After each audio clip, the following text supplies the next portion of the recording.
This conference will now be recorded.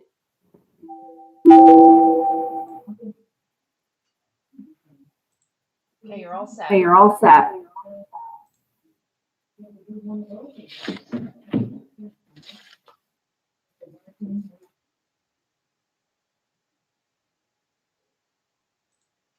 Doug, you can begin. Doug, you can begin.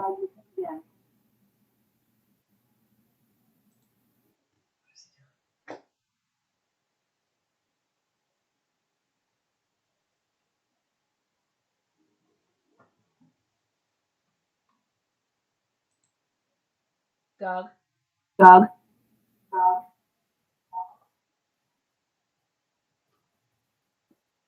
can you hear me? can you hear me?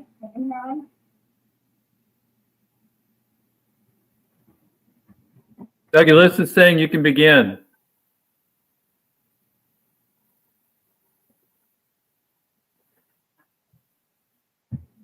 Doug, Yes. your list is saying that you can begin. Oh, okay. No preamble, et cetera, et cetera, et cetera. No, you're supposed to. Okay. You're supposed. Doug, you had to make the opening statement. Well, I don't have the script. I mean, I wish Well, you good health and thank you everyone for being here, but that's all I've got. You need to say that this event is being recorded. I heard it was being recorded, yeah. Okay. Okay, well, let us begin. Thank you for attending this evening's finance meeting. It's later than normal, and I thank you all for accommodating my own personal schedule and our own personal all our schedules for all the meetings that we're all trying to shoehorn in this month of November. We'll continue to do so. So let us begin. We have a rather extensive agenda tonight with 10 items. We had hoped to begin our meetings with a review from the controller. And John, I hadn't received anything from you yet, but would you like to proceed with a where we are and so forth? Normally we've waited to the last part of the meeting, but at our last finance meeting, there was a sentiment that we should begin our meetings with this. We've talked this for a number of times. So are you in a position where you can do that now?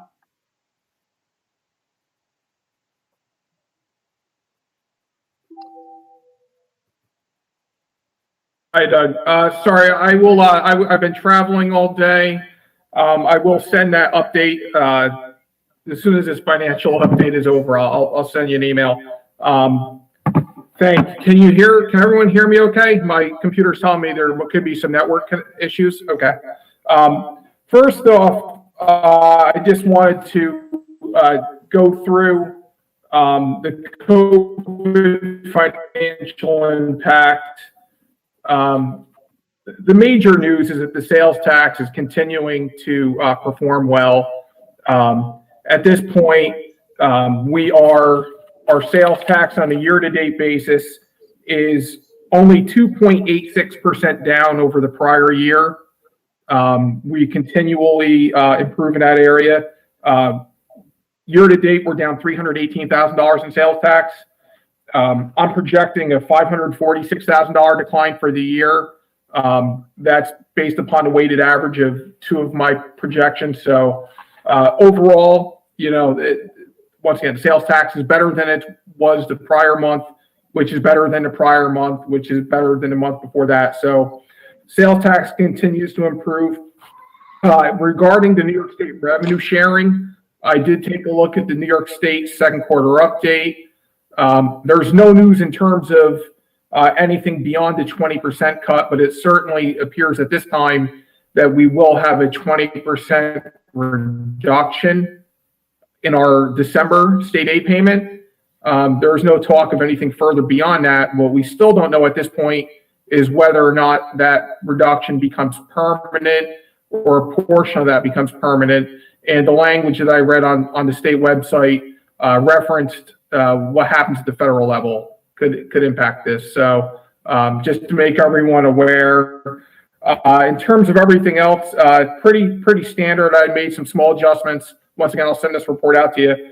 But at this point, our low loss estimate in terms of our fund balance prior to December 31st, 2019 was just under 7.4 million, would only decline to 6.9 million right now. It would go from 7.4 to 6.9. The high loss estimate would go from 7.4 to 5.9. We are trending towards the low loss estimate right now. And keep in mind that this is also independent of what's happening with the rest of the city budget and spending. And as of right now, city spending is to the tune of $1.5 million under where we were at last year. So departments are spending less. They're holding the line. So I think overall, at the end of the year, we'll have done better than what we could have hoped for at the onset of this. But we still have to be careful. We're still going into the winter season. We don't know exactly what the impacts are going to be from the COVID and what happens. But I do think we're braced pretty well at this point. Does anybody have any questions on any of that? Yes, Randy? I see three. John, so when you say 20% decrease in state money for December, what's the dollar figure there? We're looking at a $613,000 decline in state aid year over year. Okay. Yep. And that what I've done is on the prior loss estimates, I gave a range of the reductions in state aid, 20% being the low estimate, and then higher percentages for the mid-range loss and higher loss. I've made them all 20% now. With the second quarter update from the state, there's no discussion of anything greater than 20%. So I have to believe that that's where it's at. I mean, that payment's due next month. And at this point, all that we've heard is 20%. And we haven't heard that it's permanent. It is a withholding at this point. So withholding could be permanent. It could be temporary, right? You know, we could see some of that money down the line. We just don't know yet. Depending on what happens at the federal level, if there's state, local aid, that flows through to New York, we could see some relief. And so what I basically hear you saying is that while we have had a decrease in revenues, the decrease in spending, it's not exactly offsetting, but it's definitely softening the blow. Absolutely. Great, thank you. You're welcome. Michelle? Thank you, Chairman Coop. Hi, John. So I know that here in Ulster County, we're fortunate with the sales tax situation that we've had a higher bump in sales tax probably than the rest of the state. There was a report out by the controller about how the sales tax is down overall in the state. So I didn't know if you could speak to that, like how that could affect us, and also considering the whole state is in a $16 billion deficit. So I also understand that we could be. My understanding is they're holding back grant money as well right now. You're breaking up a little bit there. All right, you're breaking up a little bit there, Michelle. I'll speak to the general the state financial situation. Obviously, if the state is struggling financially, and we know they are, right? There could be some impact to our funding, not just this year, but also in the future, right? So our AIM money, for example, the 20% reduction, budgetary impacts at the state level could impact whether or not that withholding becomes permanent or not. It could impact what that state aid level is next year for our 2021 budget.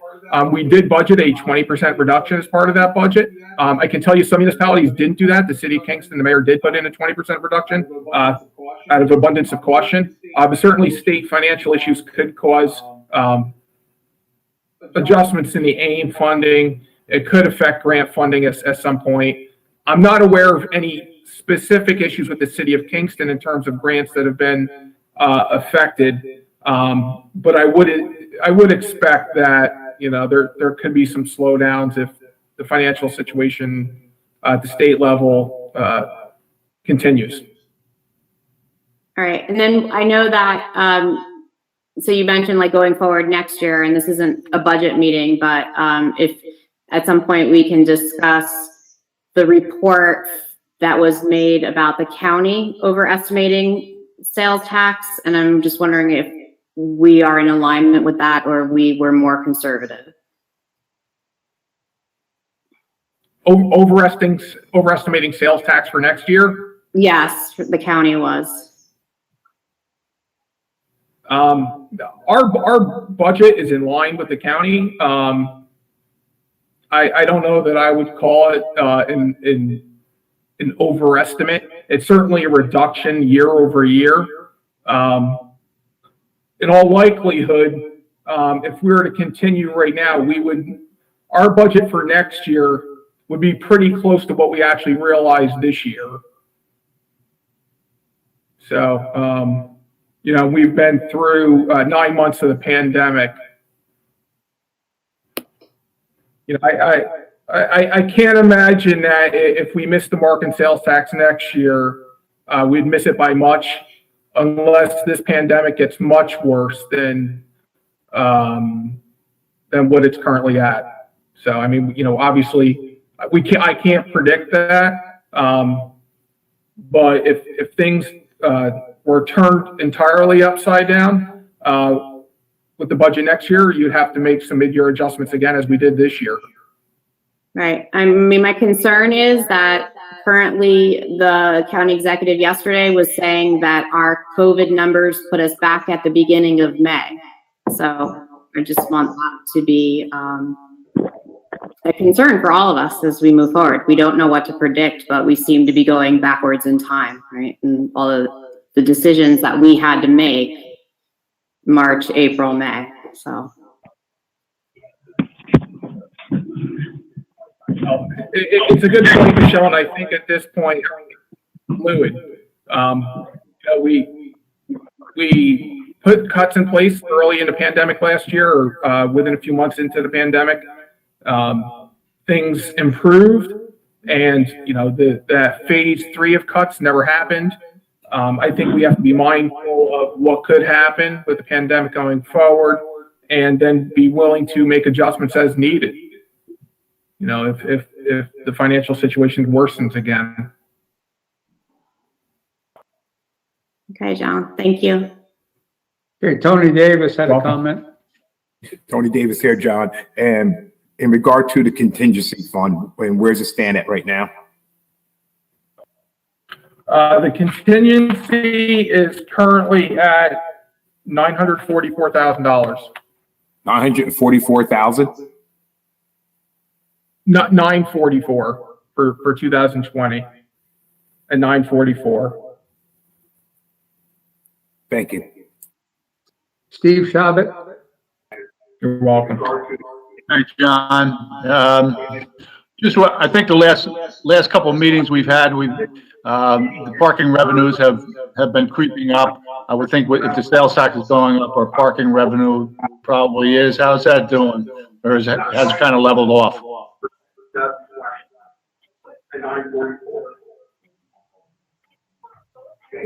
Parking revenue, we've reinstated parking enforcement, but it still significantly declined over prior year. First, we had several months of a hit, and even now we're not seeing the same volume of vehicles on the street. I think we're looking at in the neighborhood of $500,000 year over year or budgetary decline in parking revenue. So my estimate right now ranges from 532 to 630, but it's still significantly declined over prior year. Okay, but I guess my question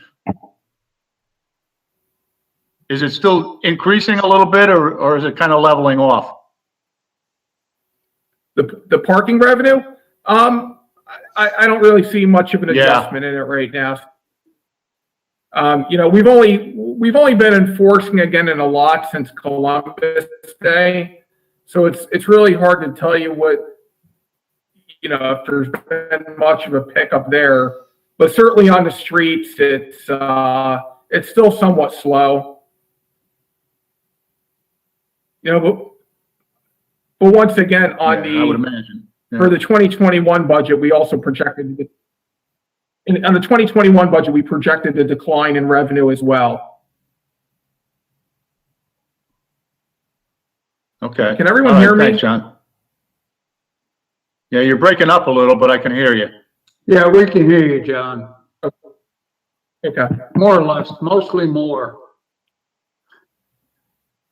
Any other questions for John Toohey on the controller's report? Okay, thank you, John. Let's move into our agenda now. I would like to, without objection, to move deeper down into the agenda to accommodate Chief Tinty, who was here to talk about the major equipment account. Chief, are you with us? I am. Can you hear me? Yeah. Why don't you, let's go through this, Why don't you, Excellent. let's go. and withdraw from contingency. Why don't you review that for us, please? Keep us down in the agenda, but, out of respect for his time, I said we put him up. And withdraw from contingent agenda, but conclude this business. So go ahead, Chief. I appreciate that, Doug. So, you want to do the first one out of contingency? Is that the one I heard? Yeah, the transfer funds from contingency to the major equipment account. Okay. So essentially what we're looking for, and I had approached council a few months back, at the height of some of the violence that we've experienced early on in the year, telling you that I was going to come back to you at some point, to look for money for technology, and specifically in the form of license plate readers, LPRs. At this point, I can tell you, without the incredible assistance of Julie Noble, she was able to secure some funding that pays an incredible amount of money. There's a match to it, but it is actually more money than what we have to match. And it is a tremendous amount of money for what we're trying to do. So the grant itself, the Smart City Technology Grant, I guess, as I just mentioned, there is a max to it. But the cost of the city is $150. The total of the grant, the cost of the project would be $375,000. Of which the major portion, 275,000, is coming from a New York State grant, correct? I believe 225 is, yes, correct, yep. 225, sorry, yeah. Uh-huh. Tony Davis, please. Tony Davis, please. And Chief, Tony Davis here. Chief, how you doing? Very good, sir. Alrighty, so can you explain to the lay person what this reader, how this works? So license plate readers, we've enjoyed this type of technology for years. We have a few fixed camera locations within the city, but very few. We have one on a mobile platform, and we have one on a vehicle or patrol car platform. A license plate reader is essentially a camera system that is designed solely for taking pictures and then processing information from license plates. The technology exists throughout the state. It's been used many times, including our agency, for some major crimes. It does allow us, essentially what happens is in all the different platforms, if a plate 123 passes through one of the LPRs, we're able to track that. And because we're tied into a larger network, if we find that that vehicle entered Kingston at, say, 11 o'clock at night and then left at 2, but then showed up down in New York City at 4 o'clock that morning, we believe that that vehicle in a crime. We're able to track that progress through the different LPRs throughout the state. This is different than cameras that photograph people. This is a license plate reader specific to recording and then processing the actual license plate of the vehicle. So, and what's the benefit? what's the benefit to the city of Kingston to have this? I mean, So again, I'm sorry, one more time, Tony? what is the benefit to the city of Kingston? This you're saying you gave an example of ABC 123 is in Kingston, and then it winds up in New York City. And would this be taking anybody's license plate, or has to come through a certain place? Or you're saying this is going to be mounted on one vehicle? So this technology and this grant would be specific for mounting fixed mount LPRs in locations essentially on the outside perimeter of Kingston. At that point, any vehicle, and it doesn't matter, the type or make, a truck, car, motorcycle, any vehicle passing through that camera system would essentially have the license plate camera. It would trigger the license plate camera and then be recorded into a database. The purpose that we've been using it for is for major crimes. So if we suspect, so there's a couple of different avenues that this can be used for. One, we get an Amber Alert that says ABC 123 residents, but people in the area about privacy. This is solely for the purpose of recording plates, and then a small photograph of the plated area, essentially like the hood ornament and the vehicle color. So if a plate, for instance, the next part of it would be ABC 123 leaves the city, and as part of the DMV records, it comes back on a blue Ford, but the photograph shows that plate is on a red Chevy, then we know that plate was taken from that blue Ford and transferred. So again, now we know we're looking for a different vehicle than what the plate was intended to be on. How fast is this system? How fast does it work? So the technology changes almost every day, but I believe it's almost 400 plates per minute is the capability for processing. So when we have it on our patrol cars at the time that it was installed, and again, it's a little bit older technology now, a few years old, you were able to do 60 miles an hour in one direction. The oncoming vehicle could be doing 60 miles an hour, and when you passed, it still picked up the plate. And the mobile systems, whether patrol mounted or in some cases a mobile platform like a speed sign, with the vehicles, with our patrol vehicle, when it drives around the city of Kingston, it's also looking for scofflaw, it's looking for suspended automatically. Even if the officer may be looking to the left, if it passes a parked car on the right and the LPR catches it and triggers it, it'll alert the officer, hey, you just passed a car that has a scofflaw violation. Thank you. Yep. Michelle? So, thank you. Hi, Chief. How many of these would we actually be purchasing? So we have a meeting within the next few days with one of the vendors. We hope to get as much as possible for the 375. These are expensive units.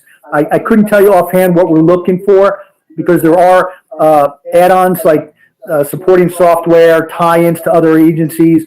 It's kind of like going to buy a car. We prepare our budget first, and then we go in and we find out what kind of car we can afford, right? So that's kind of our approach on this one. But specifically, this grant is absolutely amazing that it gives us more money than what the city is actually investing on this side.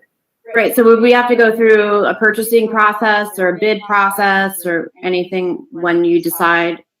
Again, depending on the vendor, they may be on state bid already, and that wouldn't require that we go out to bid on them. Okay, so if you don't know yet what which ones you're using and the software and the technology, we don't know then how all of this information will be stored or how it's all going to like. How can you explain how that will work? So if the average person is driving by and their information is captured and they're not, no one's looking for them, they haven't ever had a speeding ticket, whatever your average, citizen, are we storing their information? We are not storing the information. The information is being stored. So it does collect the history, which again is important. When you're talking about solving crimes, we can show pattern of travel, right? So ABC 123 has just left the city. We believe that it may have been involved in a violent crime. Now we can go back on a historical view and say, wait a minute, this vehicle was in Kingston on last Friday. And it was located coming into the city through the Port Ewan side or came in through Lucas Avenue, wherever it might be. So there is a value to keeping the historical data. And I know there are people out there about the whole Big Brother thing watching. We've talked about a lot of this stuff before, where if there's a hesitation on the public to come forward to either be eyewitnesses for police officers during investigations, we have to turn to technology to assist us with that. And this is, in my opinion, one of the least invasive technologies out there. We're driving a car, it's in public view, nothing's hidden. To be honest with you, these things are all over the place. Not in Kingston so much, but all over the place. LPRs are technology that's being used throughout the state. And it is tremendously valuable when it comes to solving crimes. Is the same technology being used for the toll booths? Is there a way to tie in at all with that? I mean, we have toll booths coming into Kingston. So the toll booths, when you're talking about like the thruway toll booths and over the bridges, they use a different, they have the tags now. I believe that you use, right, the Easy Pass tags that have to be set up. This is independent of that. LPR technology relies on a database that's being updated daily by the New York State DMV, and they compare the plate that's being recorded to those records by the state. Okay. And then when we've been approved for the grant, or we've just applied for the grant at this point? Well, at this point, it looks like we've been approved for it. It looks pretty good on our side of it. Again, without the incredible work of Julie Noble, she did a tremendous amount of work on this one, putting this all together in a short time. But, again, when I approached council last time, you said, hey, is there money available? She found it. This is a great asset. Right. I found the grant application. I can see what it is. Okay. Thank you. Yep. Well, I mean, at this point, why do we have to approve paying out of the contingency when the contingency is, getting pretty low, when we don't even have a decision yet on which, what we're going to be buying? Well, again, what we want to know, what I would like to know is how much are we going to be spending? If the council says, no, I'm only going to give you $75,000, then the match will be reduced as well. The grant part of it will be reduced, thereby reducing the number of cameras that we're able to buy. We're asking for the max on this grant. This is what we're looking for here. Okay, thank you. Steve Chabot, followed by Randy Scott Childress. Steve? Hi, Chief. You have to excuse me, my audio is going off, so if you answered any part of my questions, my apologies. And actually, a lot of it has to do with what Michelle just said. I mean, this seems like a really good tool, but get on your soapbox now and tell us why we should go along with this at this particular time, because it is going to cost us some money. It's not all being paid for with grants, so we're going to have to put up some money. So tell us why now is a good time for us to get this tool. Because, as I mentioned before, there is some hesitation on residents and people, citizens, kind of helping with some of the eyewitness stuff during the recent crime.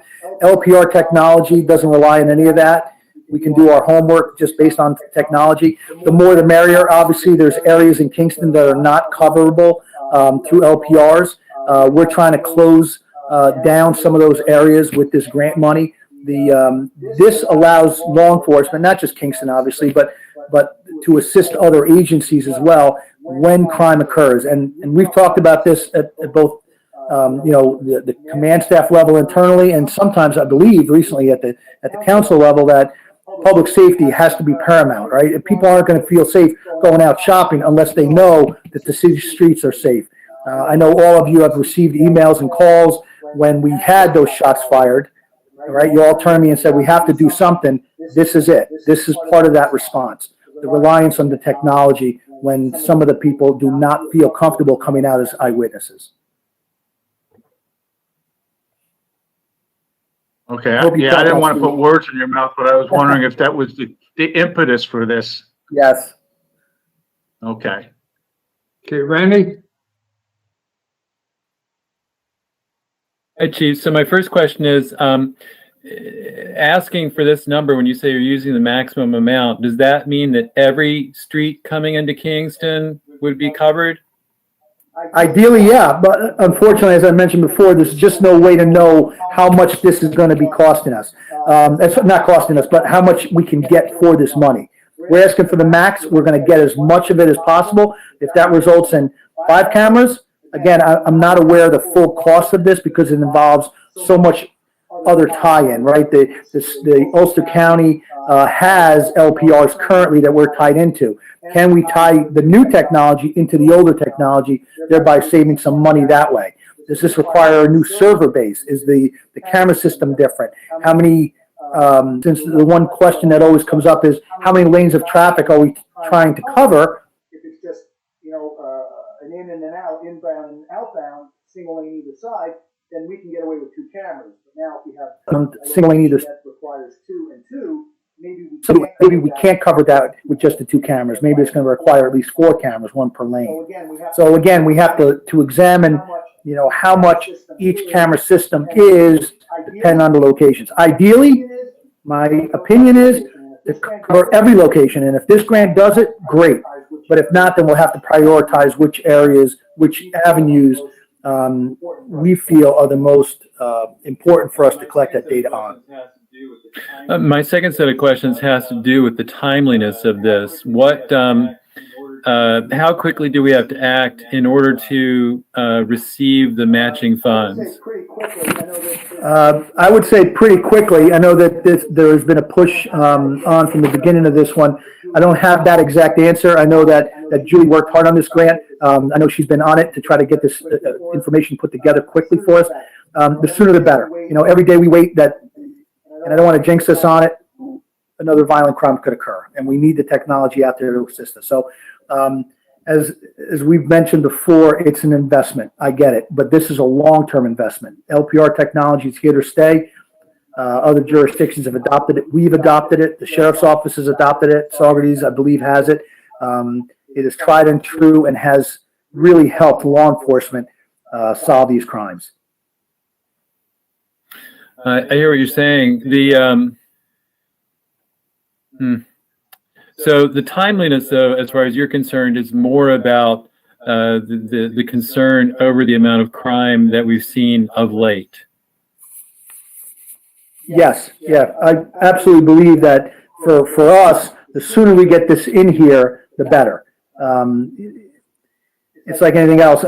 We have open areas that we try to cover with patrol. The Blue and Gray program has been a success, but as you know, we've had to kind of wean that out because of the resources that were involved in that. We're doing it to some form now, but the technology will help us when it comes to making sure that if there is violent crime, again, in the city, that this technology can be turned to.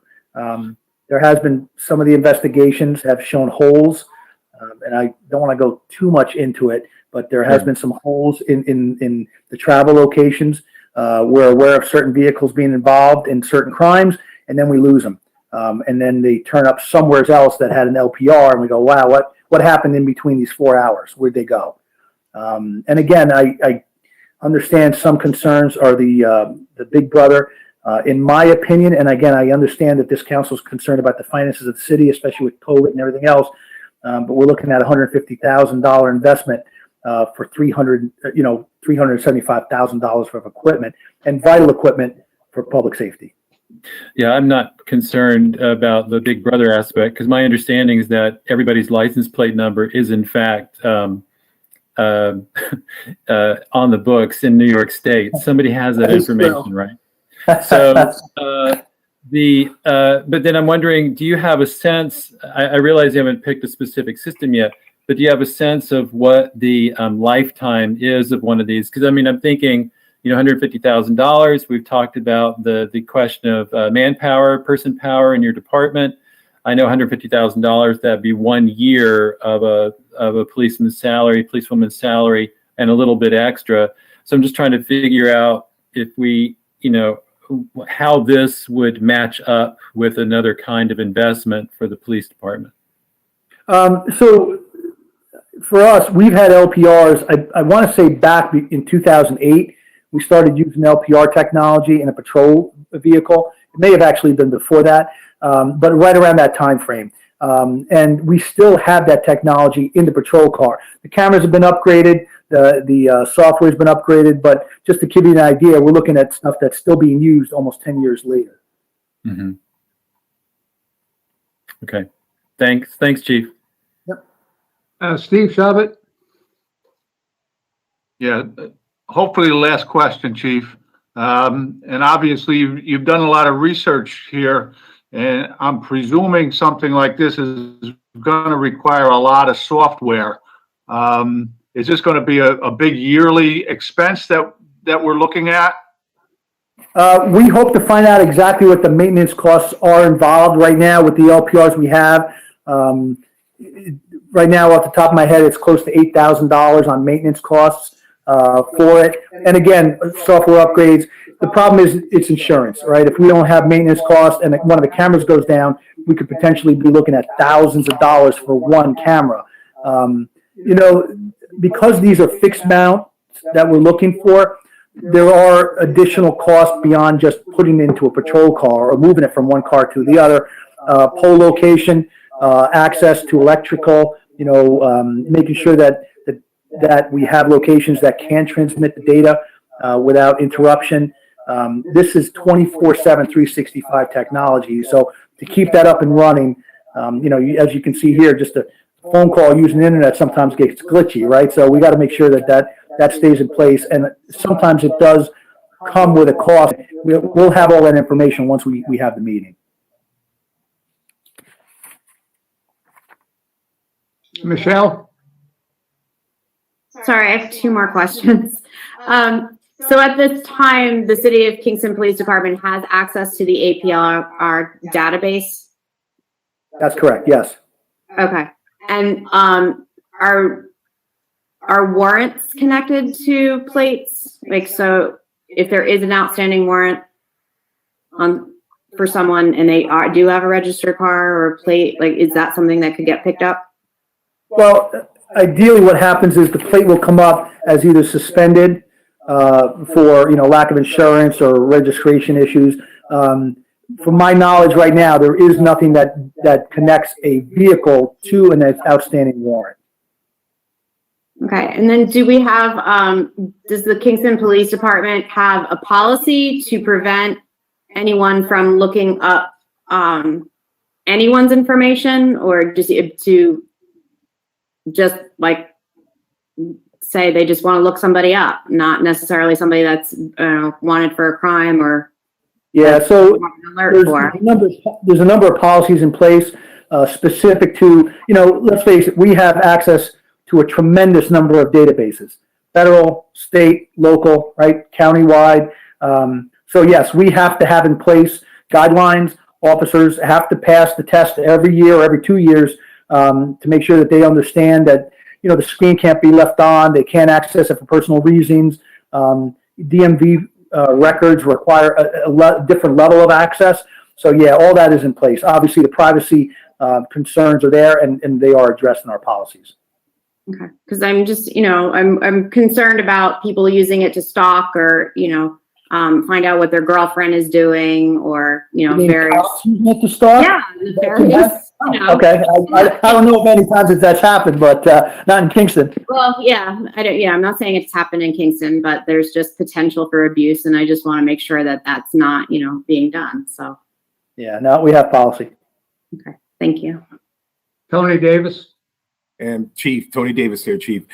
First off, you did say that these are being mounted on somewhere, right? So it's not like an individual officer is getting this information and to be able to do anything, right? These are going to be mounted somewhere on the outskirts of the city as vehicles come and leave in the city. And so this is not like something it's going to be, if I'm right, it's not going to be mounted in someone's car where they can just go and look at somebody's license plate and say, oh, this is where whoever it is, Joe Smith that I've been looking for is here. This database is going to register the car and it's going to go to central office and the police station, and that's where it's going to be read through. Right. So there are members of the department that do have access to this LPR database in the state. So if we have an investigation and we believe ABC 123 is the plate number involved that was on the car that was seen, we can put that as an alert. And if that vehicle came in or out of the city at any point, it will trigger where that plate was recorded. So we do have access to that database. We do have one for a patrol car that gets driven around the city. And again, the officers will use that for traffic enforcement. And it's essentially automated. As soon as you drive past the vehicle that may have, say, a suspended registration, it does alert the driver, the officer in the car, that vehicle needs to be looked at. And again, the verification obviously has to be done at that point, but it does alert the officer, hey, this vehicle this morning came from DMV records that said it was suspended. Okay, my second follow-up, John Toohey, Comptroller John Toohey, and how's this going to affect our contingency funds? I know it's taking $150,000, so it's going to be $794,000. Are you comfortable with this?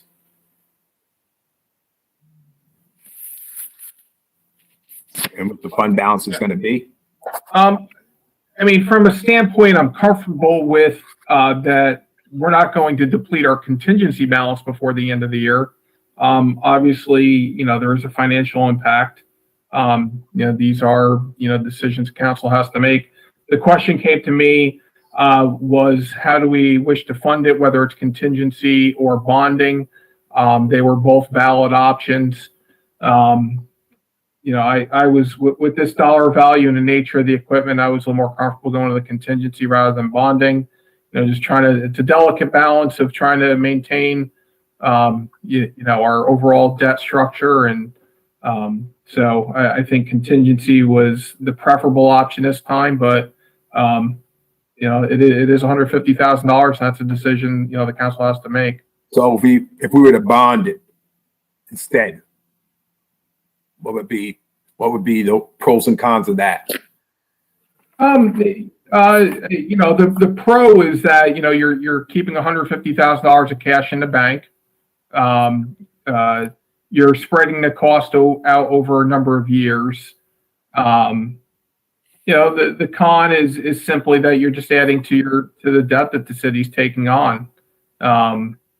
It's a rather small amount in terms of bonding, but we have to make decisions on small amounts. And where I see an opportunity for equipment, which is generally bonded over a shorter time frame, those are the pieces where in the past, like with the 2020 budget, if we could pay for it cash outright rather than bonding, we try to. Obviously, like infrastructure and projects like that, you really don't have much of an option. We have to go to bond. But where we do have cash available, we do try to use some of it for equipment. And I think this falls into that category. So if we were to bond out the $150,000, that's roughly what, 2 or 3 years, and payment. It would be at least 5, Tony. I mean, we've paid for it at least over 5. And now, how's our bonding looking right now? You have a copy of the 2021 budget. We have our debt limit as a calculation in there. I can give you the exact number. I'm projecting as of the end of 2020, just under 28% of our debt limit. Is that good or bad? We've ranged between a number of years here. No, it's not bad. Obviously, as your comptroller, I'd like to get it down. So, I think we have to take every bonding decision seriously, right? So, that's one of the factors as to why I suggested contingency rather than bonding. We have the cash, and once again, it's equipment that we've been paying over a number of years, Tony. Typically, what happens too with the bonds is that we go to short-term debt on these for a number of years. I know I've been through this before at the council, but when we borrow for an item, we issue generally 1-year notes that we roll over from year to year. And every 3 to 5 years, we roll into a bond. A lot of times this equipment gets paid off before we even go to a bond. So, that's part of the reason why where we can, if we have the cash, we just pay for it. And you said our debt, the bonding and stuff is in their 2021 budget? Yeah, on page, if you look at the Debt limit calculation? yeah, the debt limit is on page 13 of the 13. 2000. Okay, I got it. Okay. All right. And that gives you an idea where we're at. But I do think, we have to make decisions on, in general, with equipment. Do we want to bond or do we want to pay as we go? The recommendation is where you can to do pay as you go. It's just a matter of comfort level. If you were asking me to do pay as you go on $1 million of LPRs, I'd say no, we're gonna have to bond that. But it's $150,000, and I think it just fits into that that dollar amount that we can handle on a pay as you go basis. All right. Thank you, John. Sure. Okay, Rennie? Hi, John. We're at the end of the year, and so basically there's not going to be much else that's going to draw on contingency for this year, correct? There'll probably be some smaller draws, but no, I don't expect anything significant as of right now. No, I don't. Okay, and so if we did go with the bonding option, and we didn't end up spending this $150,000 out of contingency, that would go into the fund balance, right? Correct. Okay. All right, thank you. You're welcome. Not hearing a request for any other questions, I will read the committee report and we'll put it to a vote. It's a budget transfer for the 2020 budget. This is a request for a transfer. Sorry, John wants to say something. Hey, Doug, I just wanted to make sure that you had the current version of the committee report that was emailed earlier today. I only have one copy that was, I think this came from you, Chief, today. Let me read it, and if it's not right, please comment, okay? This is a request for a transfer from the city's contingency fund to our major equipment account for the purchase of fixed amount license plate reader technology to be installed as part of the city's NYPA Smart City Technology Grant.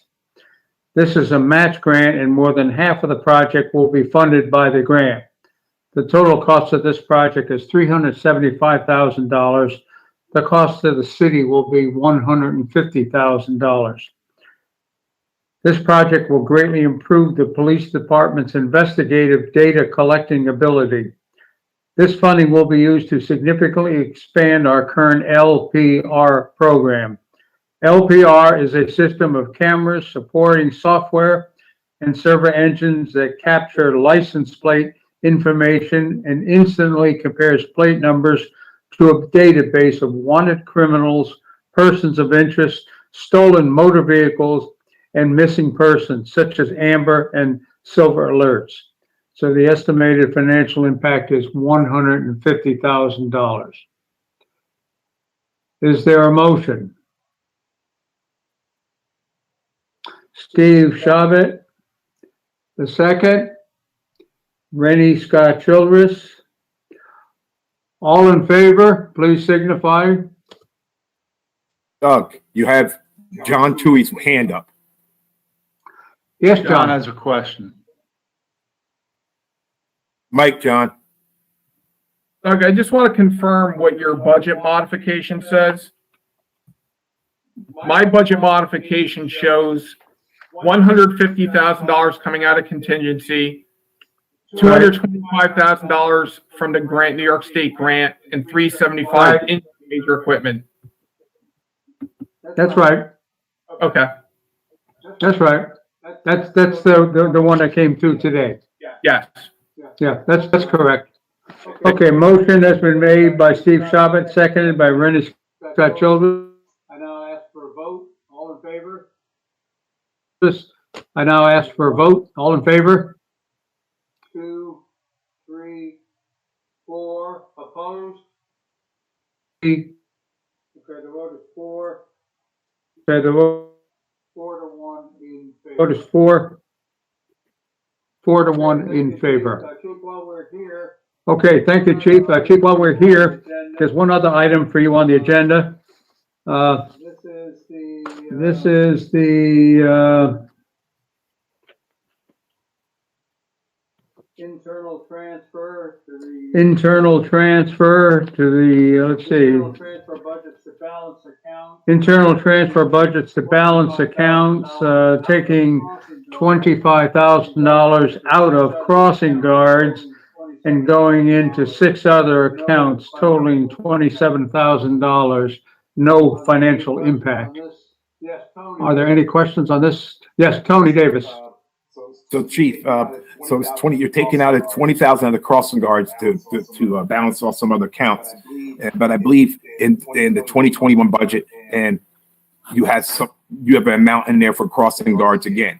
And so trying to figure out, we didn't have crossing guards this past year.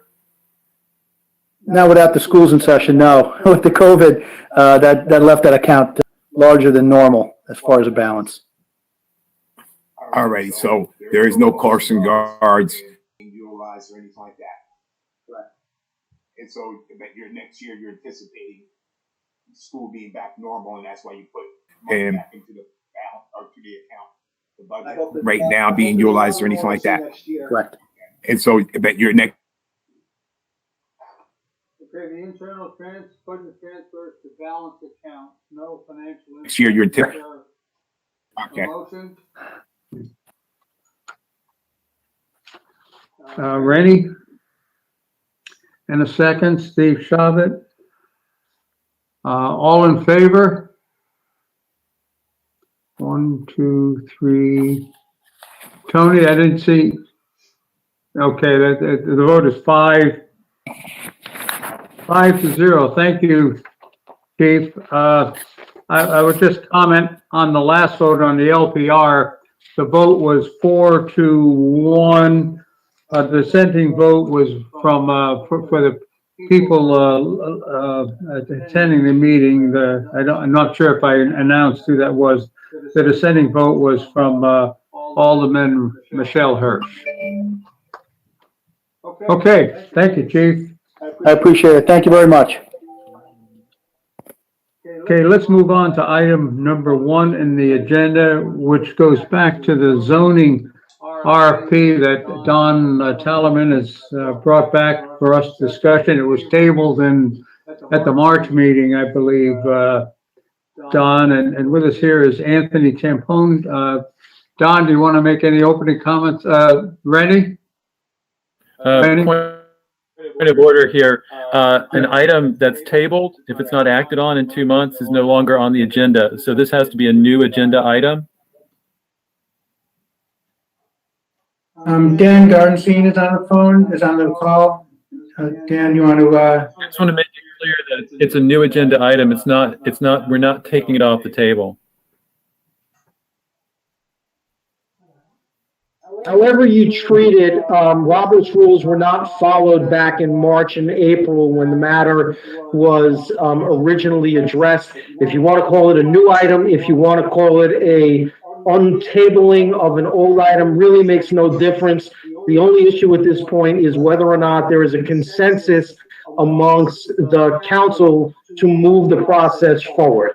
You can't undo the the lapses in Robert's rules that happened back in the spring that were caused by COVID. Okay, thank you. Okay, thanks, Randy. So this is Don Tallerman, and I know that this was tabled in March, and this has been talked about for a very long time. That the code is from 1963, and I think everyone recognizes that it's old and outdated, and we had gone through a process and had been on the verge. Well, I think the mayor had recommended a firm to retain to take us through this process. Then COVID hit, and that put the brakes on a lot of things, rightfully so. And so the code was taken off the table for that reason, the rewrite. But almost every day, this seems to rear its ugly head in meetings that I'm on, and related to planning and landmarks. It's just a constant drain on our city's legal process, on practical ways and financial ways, and it just feels that we somehow, some way need to get this thing underway. It's going to take a year or two to get it done, and I know we need to talk about the costs related and the different options that we have. I know that I think we have two people here that Anthony Tampone was on the committee that looked at this, and he's on the call here to be able to answer specific questions. And Dan Gartenstein, maybe you can clarify what we can accomplish at this meeting. What would be the next step if we on this? Well, the committee considered it in March. The committee passed a resolution to send it to the full floor. I spoke to Michelle about this afternoon. She reminded me that it was actually sent back from the floor to the committee. I believe the reason for the lapse was that there was 1 month where I don't believe the council met, or the meeting was somehow because of COVID. So at this point, the council had the resolution. It was referred back to the committee. If the committee wishes to just... The council had the resolution. It was referred back to the committee. If the committee wishes to just pass the resolution again and send it back to the council for my understanding based on action, authorizing the funds, the process would begin. My understanding based on listening to council discussions for the last 6 or 8 months when dealing with a whole litany of issues is that I believe at least a majority of the council has expressed their belief that this process needs to begin and that the funding needs to be allocated, and it's time to move forward. So you all have to decide if that's your desire, or if not, you're going to have to live with an outdated zoning code that is going to be addressed piecemeal over the next 2 or 3 years, and in a way that, as Don pointed out, costs the city an exorbitant amount in legal fees and time and energy, and it's just impractical in the long run. Tony Davis. Okay, Tony Davis, followed by Rennie. Okay, so I can't recall what this resolution is about going back to March. All right, that's one thing. So we're throwing out codes, we're throwing out costs, and we're going to throw out things, and we should have information there. I have no idea. I can't remember what the cost was. And somebody needs to speak to that. And before we even before I can make a decision about going forward with this. So with some costs thrown out, I don't know what the cost was. This is some piece of resolution that's going back to March. And so I need more updated information. Thank you. Okay. Rennie, followed by Michelle. I'll echo what Tony was saying. The dilemma was, as I remember it, the cost of this was going to be something like $500,000.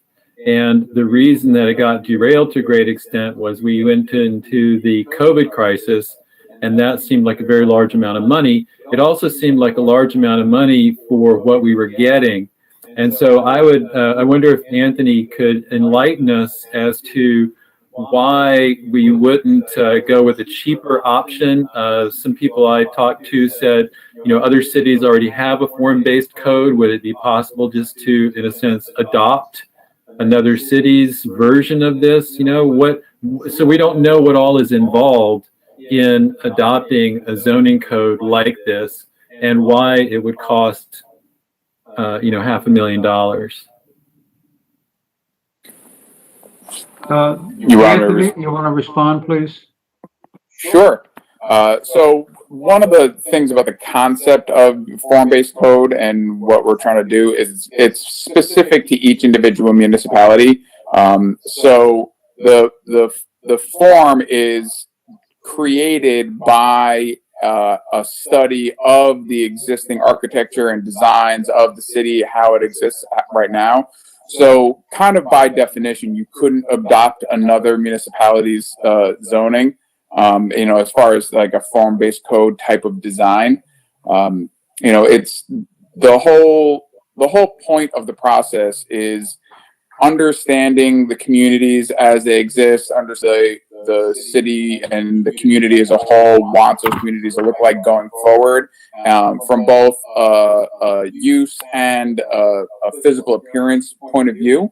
And so one of the things that we've noticed over the years is how certain the way that our existing code is outdated has created problems in the city aesthetics and the general use of the way that people interact with the city's architecture and the layout of the city, because the foresight didn't happen in 1963 when Dan Schuster wrote up the original zoning code that we're using some piece of right now. So that thought process conceptually doesn't really work. We did have a couple of people that quoted this process. There were only 2 acceptable proposals that we got. The one that we picked from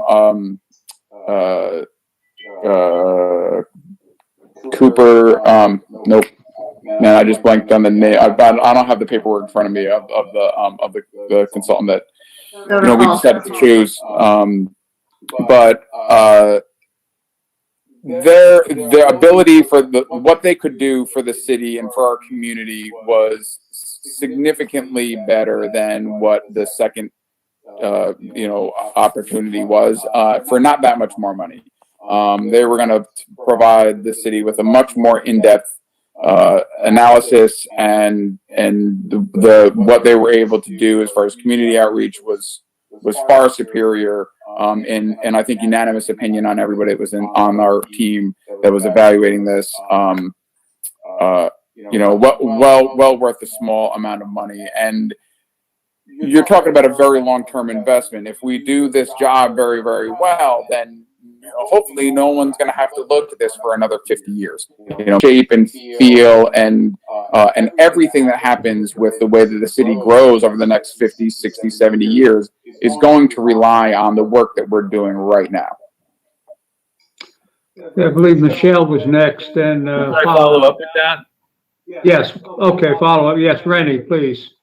Good. So what are the advantages of altering our zoning code? I mean, we know that the current one is confusing, but aren't there advantages of a number of types here? Not just in terms of the question of building, but social benefits as well. For sure, and that's it's kind of it's brought to light strongly over the last handful of months, with a lot of attention being brought to structurally disenfranchised communities. But this is a project that happened even, before that became very popularized in the last, handful of months. But what we're trying to address through this is to kind of undo the work that happened during the urban renewal process, which were all pieces of redlining tactics and things that had happened to kind of really disenfranchise certain types of communities and certain types of people, and that that is exactly why our city looks the way that it does, which is one of the things that we don't necessarily like. That's why, generally, uptown Kingston and the waterfront are the commercial areas. And that's why, the people who are generally poor and people of color happen to live in Midtown. Like it's not like that because it's like that because the city was designed to do that. And we don't want that. We want everyone to be able to live everywhere, and we want our community to be inclusive and help everyone be part of the community in any possible way. And still, we've got lots of overlays, we've got lots of different things to try to fix those problems a little bit, but comprehensively, our city laws are still pushing those ideals. Michelle. Hi, Alderwoman Hirsch. I am in complete agreement that our code needs to be overhauled. But I went back and I found the original project paperwork from Dover Coal, the agency. Dover Coal, thank you. So the actual, a large, like almost $250,000 of their project is in communication to the community, creating visualization for the community, all important, but the actual drafting of the code or training our staff, the numbers are much, much smaller. So I'm just wondering if there's a way now in this new environment and our financial situation to sort of figure out another plan, or maybe is this something we can do ourselves? Like, what can we go back to Dover Coal and have, them create a new proposal, maybe that has less bells and whistles? I think that we definitely have to go back to Dover Coal and get an idea on how they would approach this same process in a COVID world. The fundamental most important part of this is the community outreach. Like that's a thing that needs to happen, and without that, this entire process fails. I don't care what a consultant is doing it. The community outreach is very, very important. I really don't know how that would work in our current climate. And that's a conversation that's going to have to happen. I don't think, my personal feeling is I don't think this is a thing that can happen in virtual sessions, and trying to do like internet-based outreach, because fundamentally you are not think people that you want to get input from. That's a conversation that's going to have to happen. Those are the same people who are not subscribing to these meetings on my personal feeling is I don't think this is a thing that can happen in virtual sessions. I don't know how they would fix that. I don't know whether or not it would be more or less expensive. I don't know whether and trying to do like internet-based outreach, because fundamentally are not reaching out to the same people that you want to get input from that have been previously ignored. Those are the same people for I think the last time we spoke officially coming to these meetings. That's a conversation that needs to happen. I think that it should happen sooner rather than on these platforms. So like appropriate funds in order to move forward. I don't know how they would fix that. I don't know whether or not that would be more or less expensive. I don't know whether or not Steve Noble has reached out to them. I know we have not had. I think the last time we spoke officially about it was back in February. So that's a conversation that needs to happen. I think that it should happen sooner rather than later. If we can make a plan and maybe the Common Council can like appropriate funds in order to move forward with it, able to do as much as possibly could be done. And I'm sure that everybody will understand the protocols better by that time anyway. The world community is growing. That's not going to not happen whether COVID's around or not. I mean, we know that's happening. So. Okay, Dan, you'd like to say something? Yeah, you can't just go back to the vendor and have them revise their proposal when their proposal was the result of going to work the fundamental basis of the proposal, you got to do the whole RFP over. You're starting from scratch, you're adding probably another year to this process. And the process was a year if from start to start and go through the process when it was already proposed. So if we had, if this had been voted on in what was the timeline? It was like a year from, right? They were looking at 18 months they were looking at to get a finished product back at 18 months was the common council would have to vote on their the code. So now we're looking at to get a finished product back to the city, and then the common council would have to vote on it and to make it, the code. Right. So now we're looking at an RFP.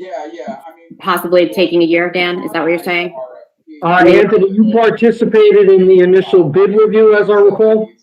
Yeah. I mean, I'm sure that we could revise the RFP relatively easily. I mean, if Dan says that it needs to go out for bid again, then, then purchasing will have to handle that and send it out. But I am, most of the work putting the RFP together was in researching, the documents and doing some small community outreach to figure out, make sure the RFP was like really trying to get to what we wanted, like the community wanted to have the consultant do. So I think it's easily fixed. Yeah, well, with this developing a formal RFP, there's actually sending it out. There's whatever period of time is necessary back, and then there was an extended period of time of reviewing the proposals that came back.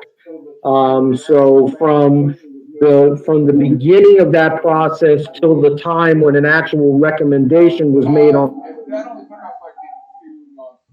the award, I believe was fairly lengthy. That only took us like maybe 2 months between it when it went out, maybe 3 between when it went out and when we got the proposals back. And how long did it take you to review the proposals and make a recommendation? Probably, I was probably maybe another month or so. Most of that was because of scheduling conflicts, trying to have some interviews.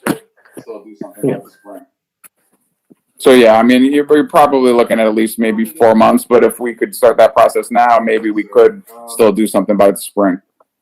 You're seeing with the climate that we're in. Tony Davis. Tony Davis here. If you're seeing with the climate that we're in, COVID, and you were seeing them is the community outreach, and are you anticipating that everything's, going to be ready, okay, in the springtime? And you like to have community. I think that's why we have to go back to the Community, saying you would like to have that they would discussion, and it's certainly going to be easier to make that happen when it can happen outdoors than do it inside. There's certainly, I can't imagine any way that we could get the engagement indoors when we can only have 10 people in a group. When at least outdoors, there's some opportunity, and fingers crossed, the state and everyone else will find better ways to handle this going forward. My second part, go on, Dan, before I ask my second part. Really are dependent on the procurement office, and I cannot speak for when Brian would be able to even put this on his to-do list. I don't believe this way to understand that any representations with regard to the timeline really are dependent on the procurement office, and I cannot speak for when Brian would be able to even put this on his to-do list. I don't believe anyone has spoken to him about reinitiating this process, so just keep that in mind when you're talking about timelines. Who were you talking about? Brian Waltman, the procurement officer. All right, I couldn't hear it. Now, my second part of this was that, and I believe I do recall March, that this was a substantial price tag here and during the COVID. I mean, we got it right when the COVID was starting, and we had found out our economic situation was going to be different, and that was coming down from the state as well as the county. that's still on the table right now. Our economic situation and a $500,000 price tag. I don't know if the city residents are going to want that at this time. And that is why I believe that it got tabled, because of that financial situation that the city is in. And I think we hold off on this into the springtime or something, where we'll be able to see, again, if this COVID has changed, et cetera, and if our economic situation turned around, and there we go. I don't think anybody who discussed it was thinking that, and they didn't want to do it. At this time that we needed to table it, and because of it, I think it was just the consensus that at this time that we needed to table it, and because of the economic situation of the city. And so, I appreciate all the work that's been done by the task force that is involved. And again, I can only speak for myself saying that we shouldn't do this. And I'm just thinking, and again, with the city's financial situation, and that is why I thought that is why I was in agreement to table it at the time. Thank you. Rennie, followed by Don. We're all in agreement, right? That the city zoning code needs to be revised. Following on Tony's point there, we're all in agreement, right? That the city zoning code needs to be revised. I mean, is there anybody on the council here who thinks otherwise, that we're okay just following the current plan? Okay. No, I am in agreement that the zoning needs to be updated. Definitely. Okay. Yeah. Okay. So then the question is, like, what's the best way forward? I just want to make sure of that, because there's no reason to be arguing about, purchasing something if a significant number of us are against any kind of revision of our zoning code. So thanks. Go ahead, Don. Okay, just wanted, respond to what Tony was saying about the budget and the money. Totally correct that COVID is putting a squeeze on us. But so we need to do everything carefully. But as John reported at the beginning of this meeting, the general fund is well over $6 million right now. It's down from, I think he said it's at 6.9, down from 7.2 or 7.4. And that is what this is for. To me, to my way of thinking, we have a general fund to do special projects like this. And the fact that that's my only point. That's what that money is for. As Rennie said, if we all want this to happen, then we should consider going into the general fund to make it happen. The other issue that Anthony brought up is, to the vendor and saying, so how would you treat that? How would you do this? Can this be done virtually? That totally is, are we actually going to do this in COVID? Why we can't do that? I get that. And so, maybe just reaching out to the vendor and saying, so how would you treat that? How would you do this in Michelle? Also in looking at the original paperwork and resolution, there was actually two items. There was Dover Coal, and then there was for $499, and then it was Pattern for Progress for $25,000 to oversee. So I'm kind of confused as to why we even needed a consultant to oversee a consultant, right? And then now we do have a director of housing initiatives that is supposed to be helping with our housing. And so is this something that we can even do in-house now? So we have this new, person, so on staff. Yeah, Anthony, you want to respond to that? Or? I could imagine if you wanted to cut corners, then possibly the involvement of Pattern for Progress could be eliminated for that. They were helpful in helping us put together the RFP. Originally did some helped us gather some information, but how their specific role might happen during implementation. Maybe that's not a thing that needs to get done, but in the grand scheme of things,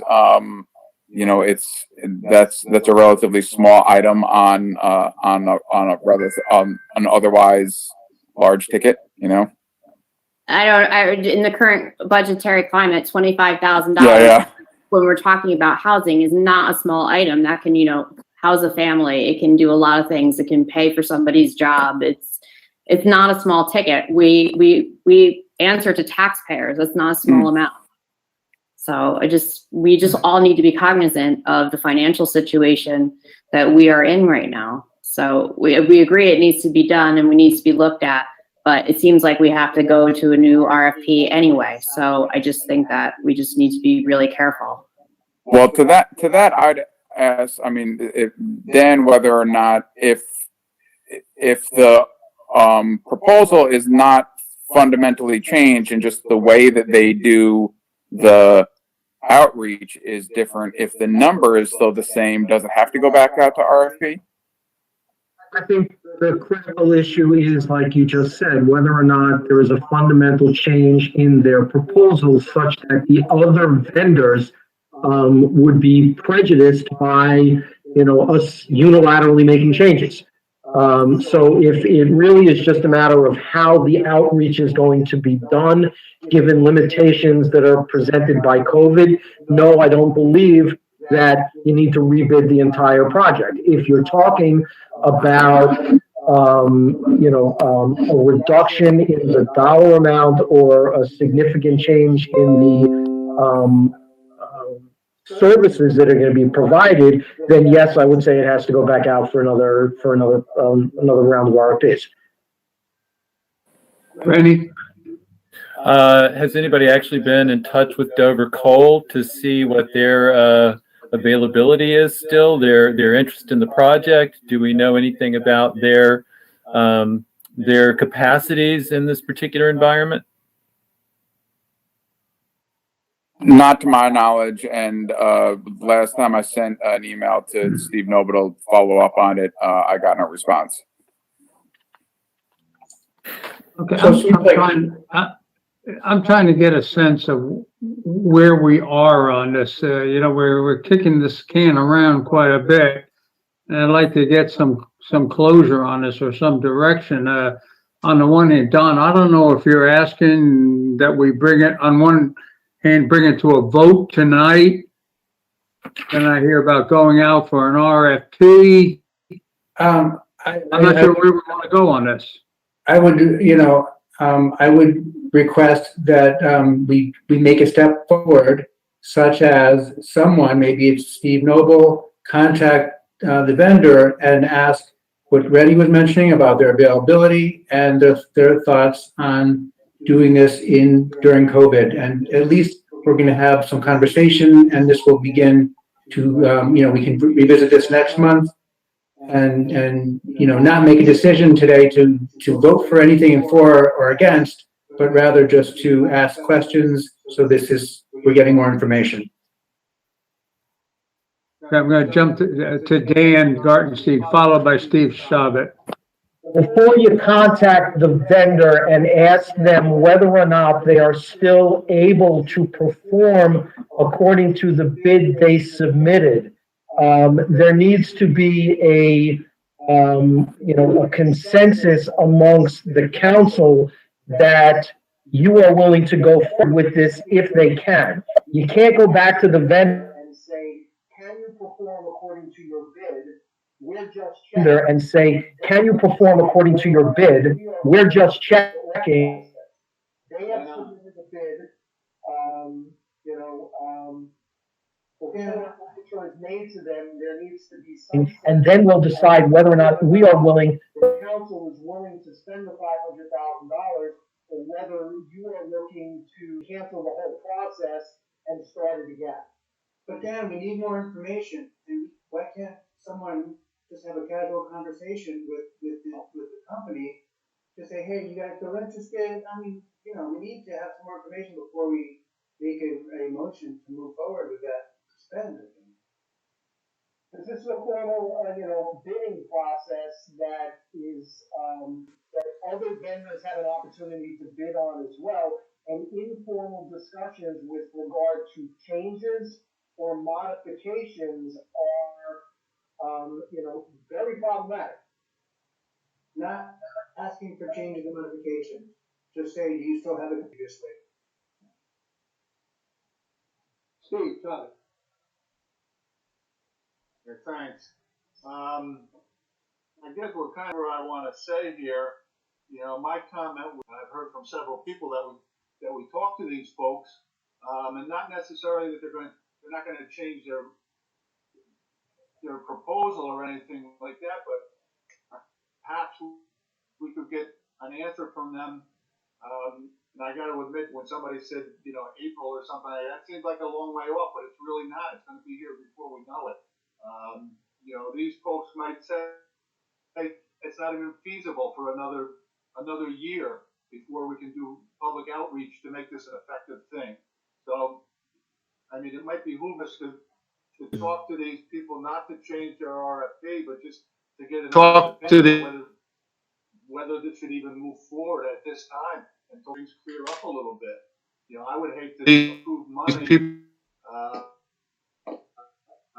and then have them come back and say, well, we really, it's not an effective tool. Well, not to do in this environment.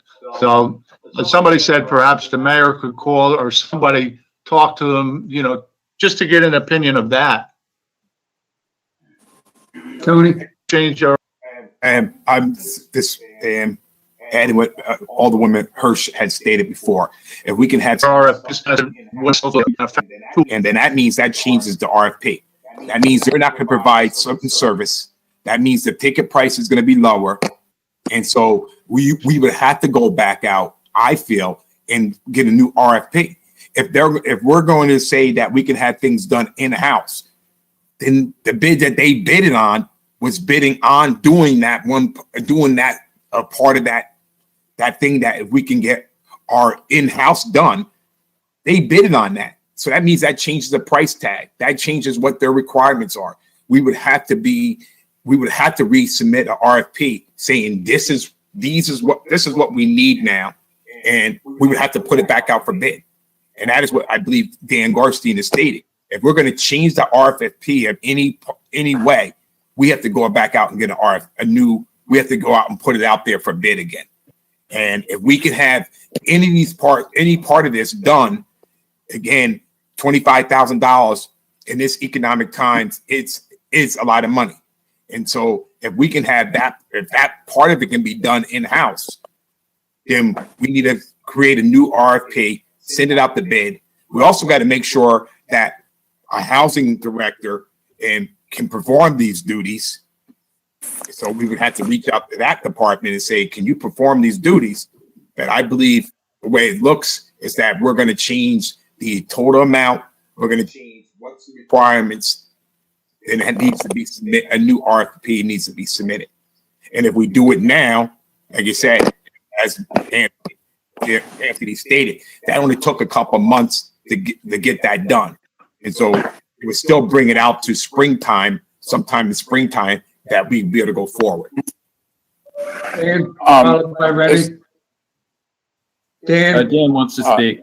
Yeah, I just got off the phone with Steve, and apparently there has been communication with the vendor with regard to the process. There is some issue about the bid may not be valid anymore anyway because of the amount of time that has elapsed. Mm-hmm. So at this point, if the discussion can just focus on whether there is a consensus to move forward and to determine whether a new RFP would need to go out. That would probably be as far as we can take this evening anyway. Ready, followed by Michelle. Yeah, I think the other thing is that's pure speculation, the idea that we could do any of this in-house. So the first thing would be to get the mayor's opinion about that before we go, through about what the city's resources are for this particular project. But then what Dan brings up, this this is, I think, something we should definitely go on, because Anthony was saying that if they can do the new RFP fairly quickly, since we're still in the COVID environment, we're still going to be in the COVID environment for 4, 5, 6 months. So to redo the RFP, send it out, because I think we're all in favor of fixing our zoning code. It's just a frightening mess. And this is an investment in our future. This is something that's going to greatly improve all kinds of elements of our built environment and our social environment as well. So I think, working really hard to get out a new RFP, especially if it is true that the other one is, no longer valid because it's been so long, then I would say let's go for it. Let's do it. Cost us any money to send out a new RFP. Yeah. Michelle. I'm sorry, Rennie, I have to disagree with you that my speculation and Tony's speculation about what is speculation. So I just think that we need to all, maybe the mayor and the council and our housing director need to have a meeting, because so much has changed. And now we do have a person on staff. So I think that we just have an entirely different environment. This is a huge, huge investment in our community, which needs to be done correctly. And I just don't think that maybe even one more month before we make a decision to go out to another RFP, if there's anything wrong with one more month and being cautious. I said, Michelle, I said we need to talk to the mayor to see what the capacity is. So I was actually agreeing with Dan?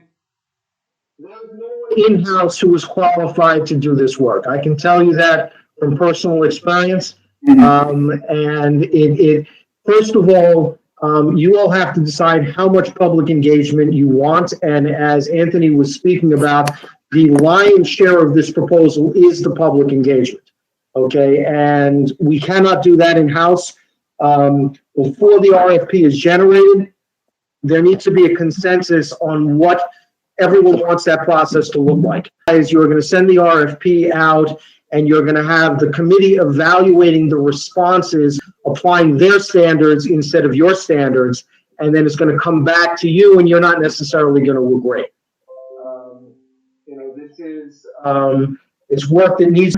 If you just wanted the code rewritten and just wanted legislation adopted, that is in-house by a combination of 5 or 6 employees. I disagree with Rennie that wouldn't cost anything, because it's the manpower hours. Sending the RFP out costs money because it's manpower hours. You need to determine what you want this process to look like, because otherwise we're just going around in circles. I'm kind of intrigued by Michelle's suggestion that to move this thing forward, we have a meeting with the mayor, the housing director, 1 or 2 of us from the council, and Dan to decide going forward. I mean, we've talked about this for, close to an hour now, and I'm not sure where we are. Well, I don't think we're going to vote on it tonight. I don't think Don is asking us to do that. But I think we can do it to see if we can get President Shaw. Ready. So, what we I think need to do is to have President Shaw organize a group, an ad hoc committee of the council to meet with the advisory group that looked over the RFP. I think that's the place where we need to connect. If I hear Dan correctly, we want to be in close contact with the advisory group so that, in doing the RFP process, we plan this out in advance, because I think that's been part of the problem.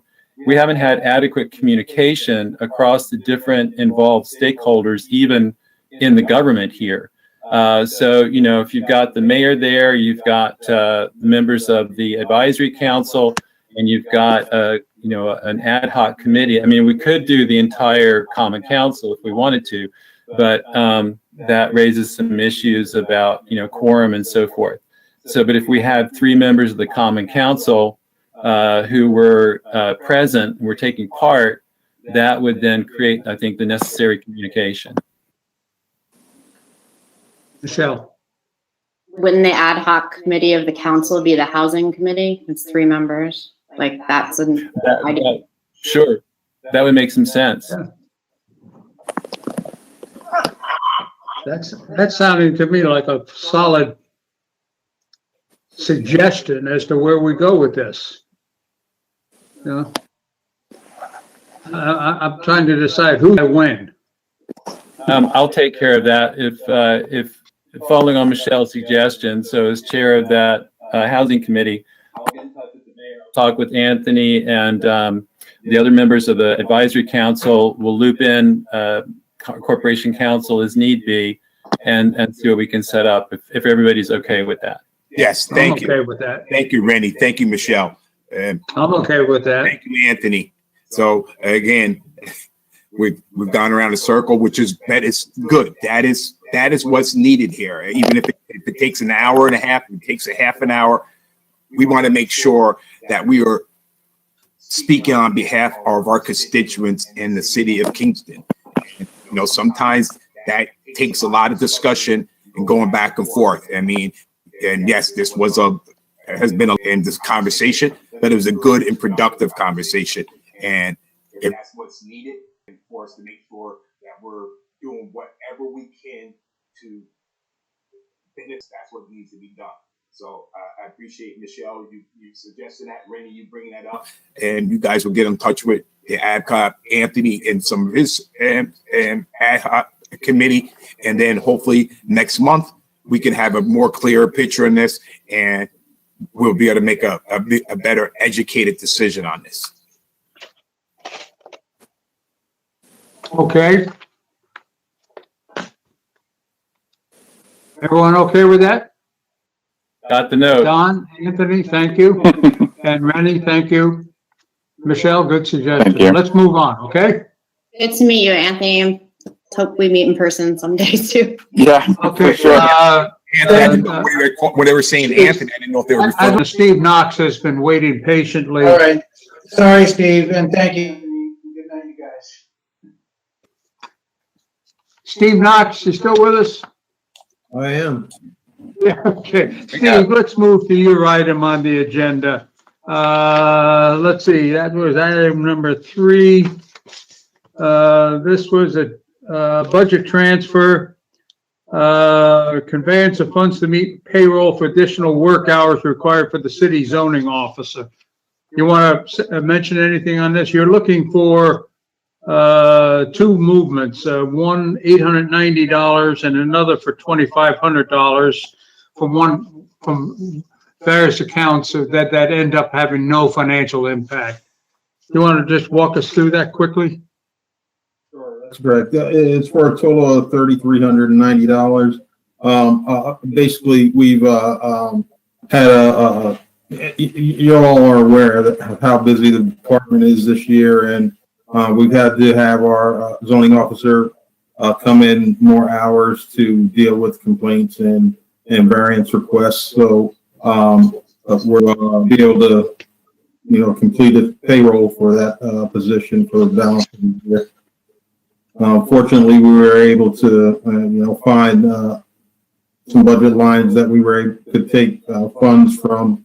The lion's share is coming out of our contract line in the building department budget, and we're able to do that because we were expecting this project to come before zoning at some point this year, and that hasn't happened. So we're left with some funds that we were going to be using for a stenographer for those zoning meetings, and we're able to move that to help pay for the zoning officer's additional hours. Okay, any questions? Is there a motion to move on this? Michelle has a question. Michelle, is that a question or a motion? It's a question. I thought that the overtime, when we spoke in the budget meeting for the building department, you said that you were going to come to us for a transfer, but the overtime was for training. The overtime that was budgeted did go towards zoning officers training for this year. These funds are we still had to have him there for additional hours above and beyond the additional training hours of variance requests and complaints that he had to manage. So that's why we're asking for the internal transfer. Okay, thank you. I motion. Okay, motion by Tony Davis, a second, Steve Shabbat. All in favor, please? 1, 2, 3, 4. And Tony, I presume you're voting for? If I You made the motion? If I motion Okay, it, well, we vote for it. 5-0.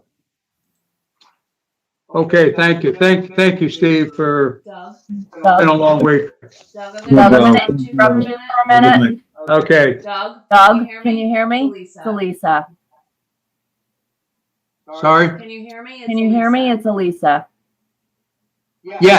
Could you please take Lindsay next? She just popped on, and as we all know, she has a new baby, so it's very late for her household right now. Could you take I'm Lindsay? sorry, Elise, I did not hear you. She's requesting that you take Lindsay Timbrook, who's online, new child. So do the transfer for Parks and Rec, next, Lindsay Timbrook. Oh, Parks and Rec for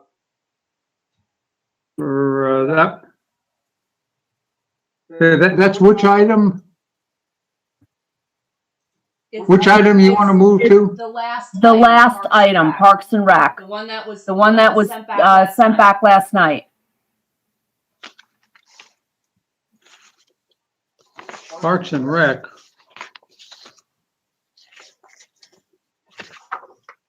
I'm looking for that.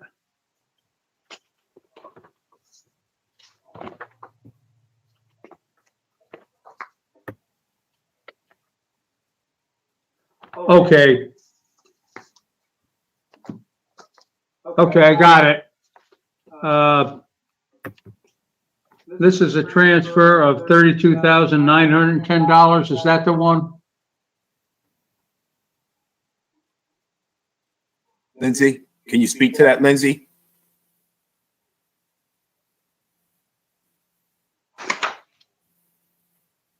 I have a transfer here under the name of Ed Norman.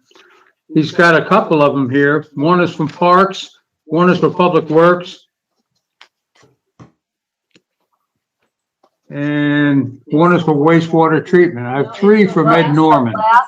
It's the last item on the agenda. It was added today. It was sent back to finance. I don't have that. I don't know what you're talking about. Sorry. Is it on page 62? It's the very end. It's the very end. Do you have a page number, Alyssa? I do not.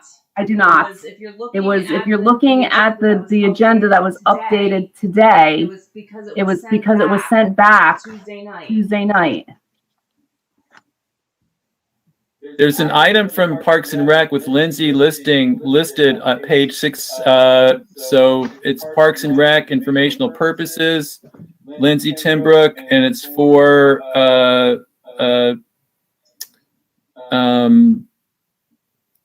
Barman Park Wi-Fi, et cetera, and it's for a transfer of $148,000. I don't have that. But it's from the Recreation Reserve Trust Fund, so it's zero impact. It's page 62 of the packet that was available on our on the city's website today. It wasn't there this morning, right? I picked it up this afternoon. I'm wondering why I don't have it. This was added later today. Doug, it was sent back Tuesday night at council. It was sent back. So I couldn't add it until today because you had to make a motion on the floor to send it back. So it was sent back and added today. It's the last item on the agenda. It's not on my agenda. on the agenda, because the last item on the agenda was the request from the police department for the $150,000. That's what I'm saying. On the report that I'm looking at, this one that appears to be from Lindsay Timbrook regarding a transfer to cover these revisions, or rather these projects at the various parks. We're transferring money from the Recreation Fee Reserve Trust Fund in order to pay for these things, right? Is that the one? Lindsay, are you able to talk? Do all the rest of you have this? I don't. Doug, Michelle, go ahead. I saw it earlier today. I didn't download it, but now it seems like because it's between being a present day item on the agenda on the website and archived, like it's not even there at this point. Yeah, I picked up this agenda this morning before I went to work, and then I show up for the meeting. So this is all new to me. Doug, you sent it on Tuesday. You voted. You voted to send it back on Tuesday. That item. Lisa, I'm sorry, I can't understand a word you're saying. You're garbled. Not you, it's The system. This is the Sorry. the only. The only. Can you guys hear me? Yes. I'm sorry, my mic didn't seem to be working before. Yeah, this was the item that was that I had requested. You guys spoke about it at the finance meeting when I was out on maternity leave, and then my presence was requested at the caucus. I then asked for it to be tabled and moved to tonight's meeting as there were some revisions that needed to be made. I sent you an email yesterday, Doug, with the updated committee reports so that they were separated. What's the nature of it, Lindsay? What's the request? This is regarding the rec trust fund, and the original request was for $264,500, and so we are just looking to do a budget transfer for $148,322, and so I just wanted to explain what the difference was and why the amount was less than what was originally approved.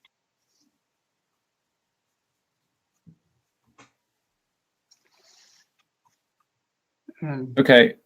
I think the issue, though, is Doug doesn't seem to have a copy of it. Doug, I picked up the packet from the city's website. So if you go to the city's website and download the agenda that's there now.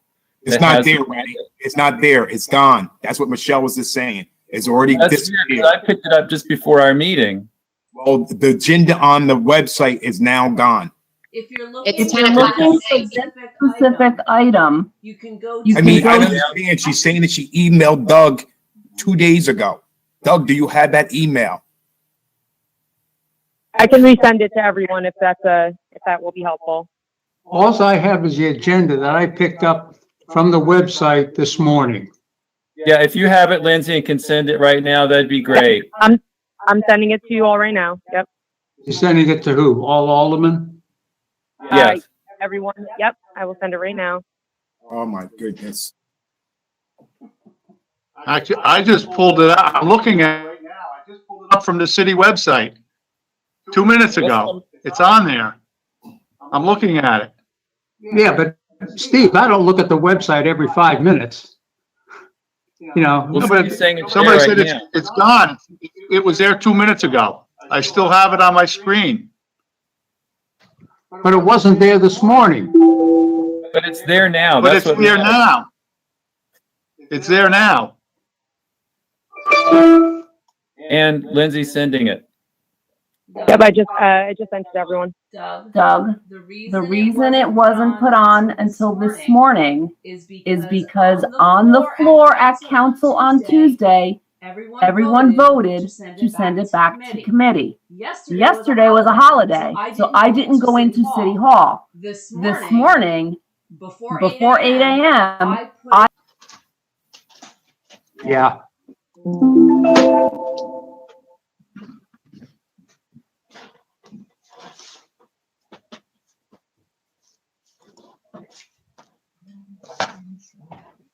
Okay, I see it now.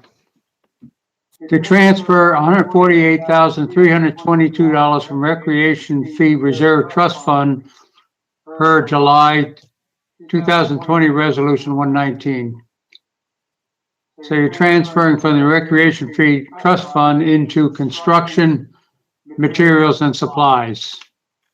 Correct. Estimated financial impact is zero. Yeah.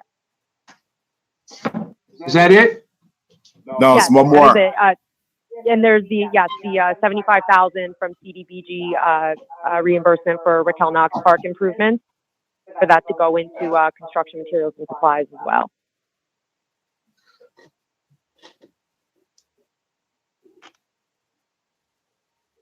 It's two resolutions, Doug, or two committee reports, I should say.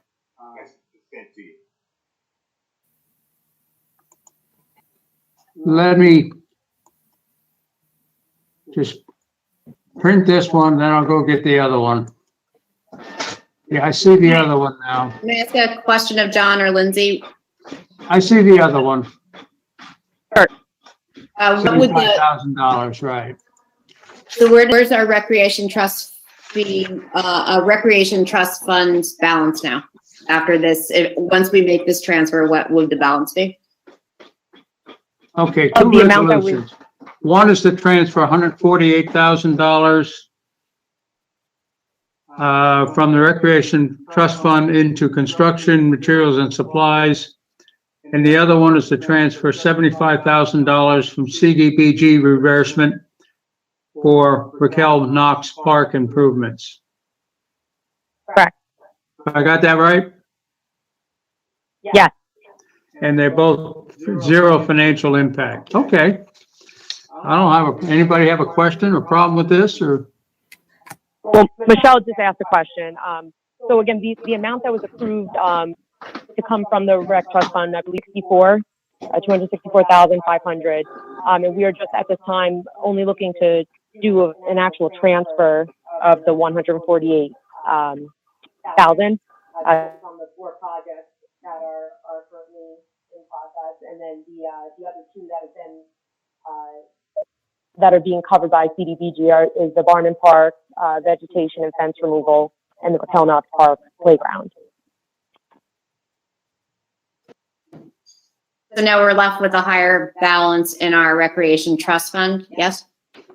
Correct. Less, yes. So we are using less from the Rec Trust Fund and utilizing CDBG funds that. Okay. Thank you so much. John, go. Okay, so can we put these to a vote? John has a John, question. I know it's late. I'll just be real brief. I just want to answer Michelle's question with just a little more information. So as it stands right now, we have $450,000 in Rec Trust Fund, and as this money is spent, it will draw from that. So you've already authorized it, but this now will put the money in the budget. So it will be reduced by this number, but 451 and change is the number in there right now.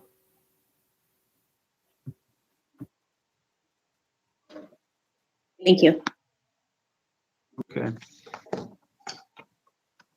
Well, okay, the 2 resolutions is to, on the first one, transfer the 148,000. Is there a motion on that? Steve? Making a motion. All in favor? Aye. 1, 2, 3. Tony Davis? Aye. Okay, thank you. 5-0. The second one is to transfer $75,000 from CDBG reimbursement into construction materials and supplies. Is there a motion? Rennie.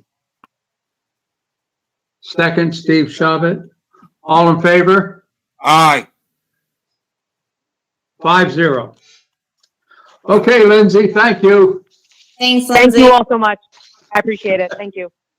All right, so we got through that.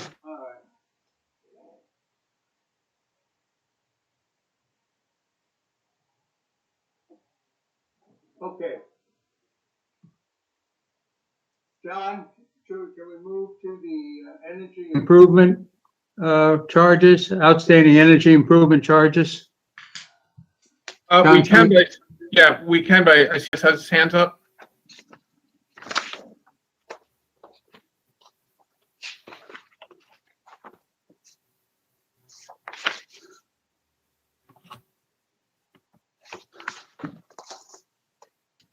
What's your question, John Schulteis? I was just waiting on the chairman to recognize me. Yeah, John? Oh, thank you, Mr. Chairman. I just wanted to confirm whether on tonight's agenda there is or is not an item related to North Street. I don't believe so. Okay. We may have had some communication. I was talking with Kevin Bryant earlier and he thought that there would be. I don't know if the clerk has different information. I don't have it unless it, it's another late add-on. I don't. Anybody else? No, I have nothing on that. Okay. Sorry, John. I know you've been here a long time. That's all right. Thank you. Okay, the controller is requesting authorization to add $1,005.81 in outstanding Energy Improvement Corp charges to the city's 2021 property tax bill. There's no financial impact on that, right? No, I'll just give it a 2-minute blurb. This is a program that the Common Council adopted to allow the Energy Improvement Corp, Energize New York, to it was an incentive program for commercial properties to do energy improvements on their properties, and part of that procedure that the council adopted was included a re-levy onto the city's tax bills. We've done this re-levy for a number of years.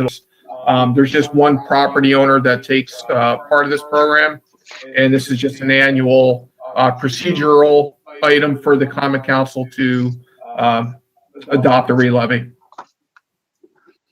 Okay, is there a motion? Ready? Scott Childress, the second. Steve Shabbat. All in favor? Aye. 5-0. Thank you.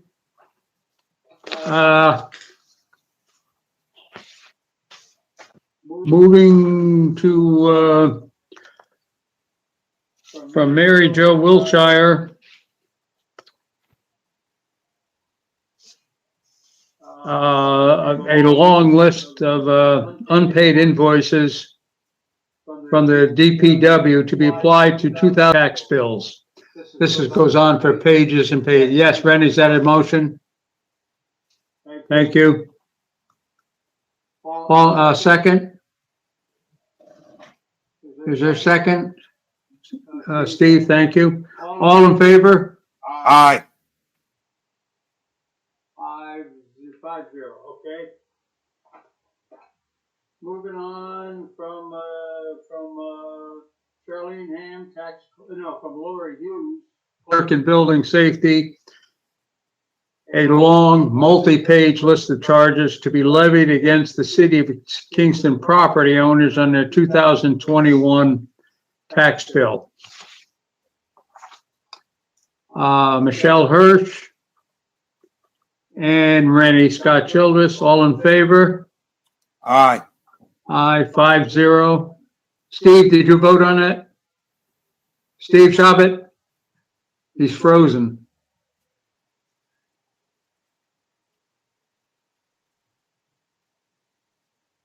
I think he did.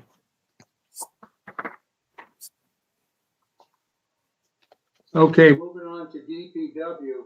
There are 3 departmental transfers requested by Ed Norman, who was unable to attend tonight. We asked if he could attend. He could not. He asked that if necessary, John Tui, you could speak to it. There was from Parks transfer of $32,900 from 3 accounts into about a dozen other accounts. Can you say anything about this, John? no financial impact. Hey, Doug, hi. What I'm going to do is just to read an excerpt from an email that Ed had sent earlier today. Yeah. So I'm going to read his statement. It would apply to all the accounts.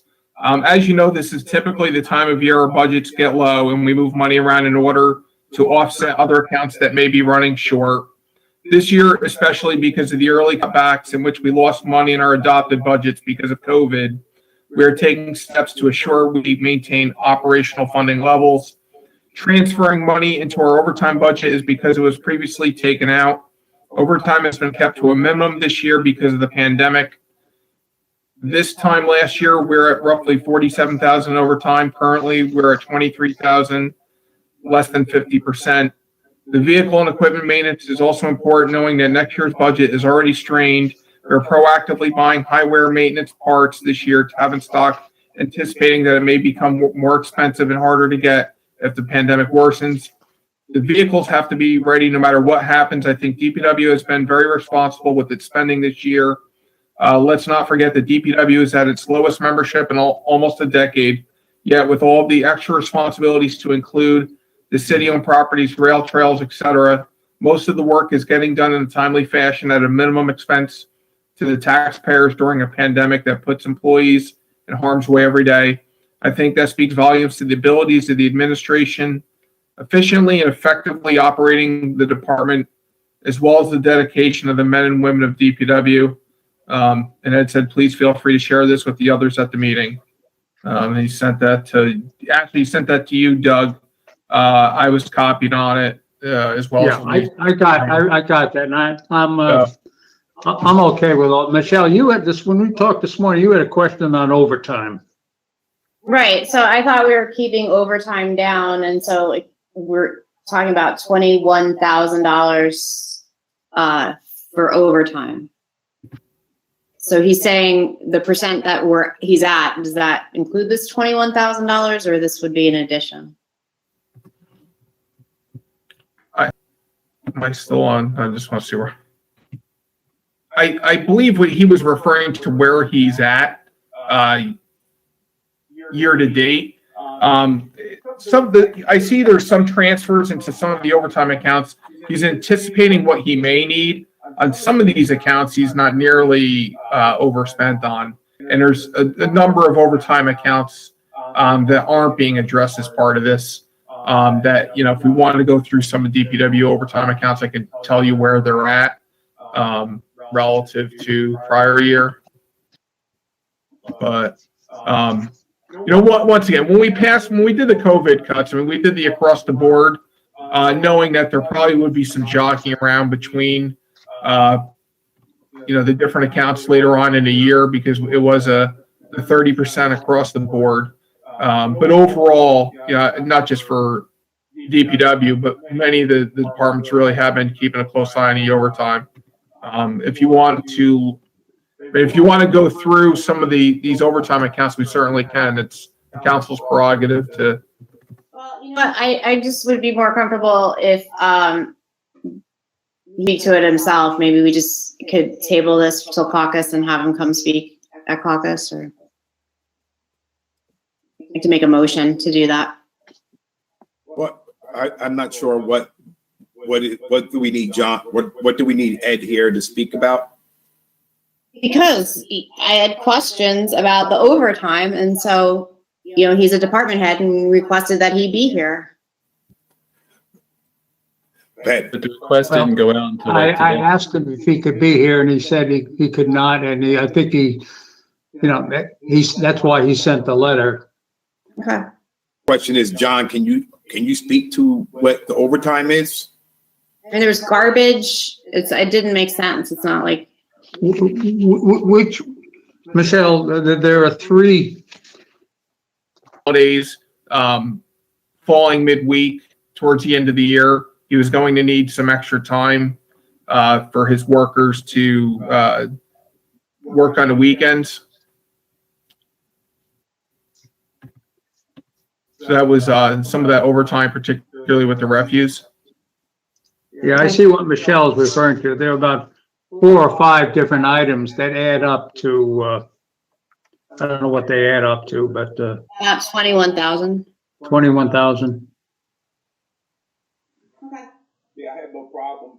With them coming to caucus, the Wrestling, but if John can answer those questions, then I'd see what. Well, I'm not sure, if I'm following what the exact question is for me. I mean, as you know, I understand the concern about overtime.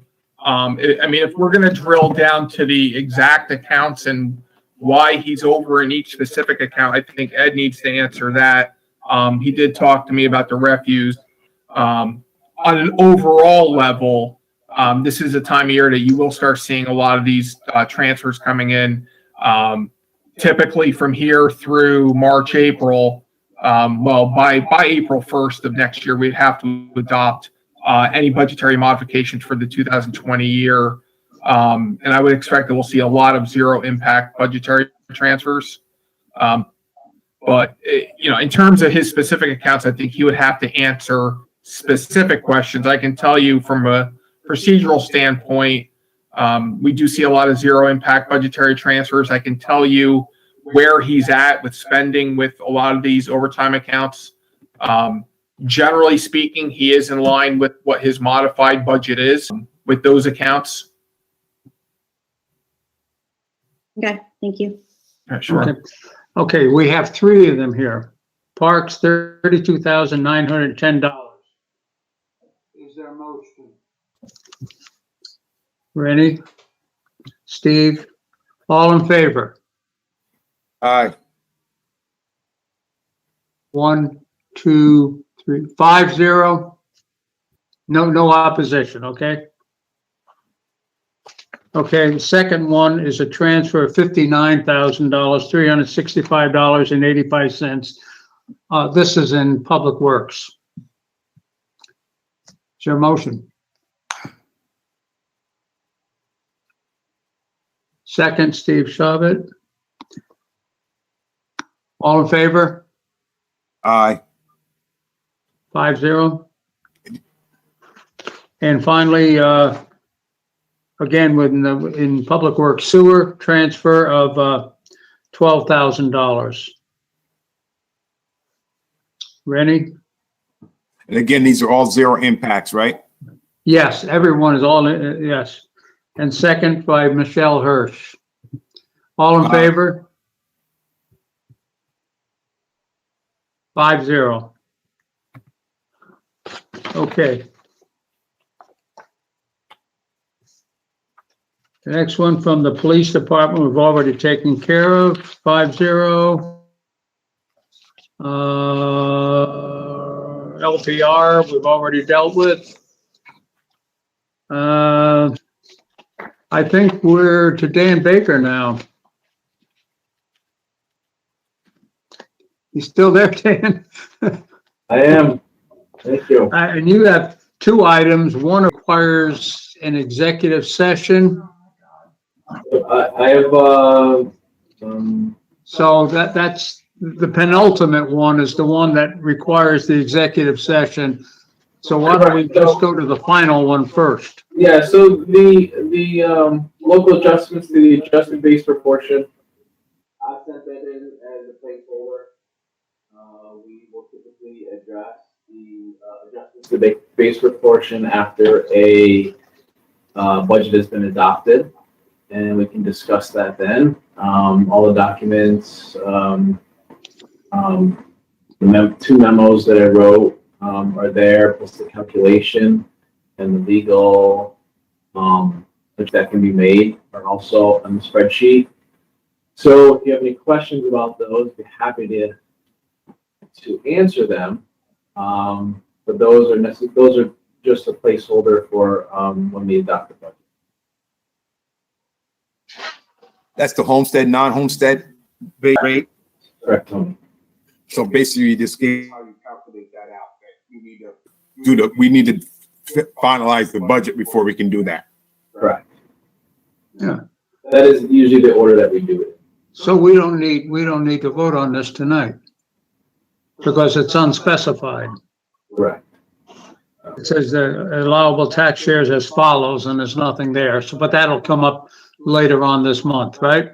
Yeah, it was put into Granicus, and I think I forwarded you. Michelle asked where those were. They just didn't get attached to the agenda, so I forwarded those on to the yourself, Michelle, and I think the rest of the committee today. There's a memo. There's an informational sheet. There's the calculation and the adjustments. So we're there. If you have any questions. Okay, so we can pass on this for the moment. Correct. Unless people Okay. have questions on how that's calculated. Say again? Unless people have questions on how the calculation comes. Yeah, you can take a look at it. You can take a look at it from now until when we, someone makes a motion to adopt a share, and anytime you can contact me and ask me any questions or email me. I'd be happy to answer those questions. Okay, but John? Yeah, just to point out, the mayor's budget incorporates the 20% shift from those ratios. So that in terms of the tax rates that are listed in the summary page in the budget, that's based upon a 20% shift. Obviously, that could change just a very slight amount based upon what the final assessed roll is, but with that 20% shift. But if the council desires to adopt a different base proportion ratio, those tax rates would change. So we've been going 20% the last couple of years. So that 20%, Dan, equals out to homestead of 55.18. Am I reading that right? And the information you gave us? Yeah, let me go pull it out. Just get it on my system. If we stick with that, what the mayor proposed? Yeah, just bear with me a second, Tony. No problem. Yeah, I'm pulling it up too. I just wanted to make sure everybody knows where. Mhm. Okay. So for the moment, we can pass on this. Yeah, let me just see if I can answer Tony's question here. I've got it here, Dan. Okay.